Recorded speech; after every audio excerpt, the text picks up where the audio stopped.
Hey, harap kayo. Harap kayo ng anak mo. Ngayon, alam na niya kung sino. Ngayon lang ako nakakita na yung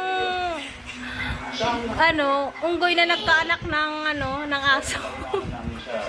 Eba at sa mga otoridad.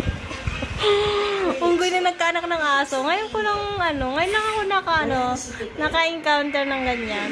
Pwede pala yun, Kaya sarado na rin yung kaso ng alagsay.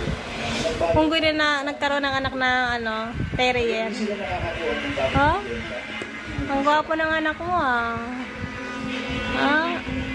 Pwede pala yun? Oh? Mami! Oh, papaya. Oh, baliw. Oh? Chick, kaya mo na. Oh?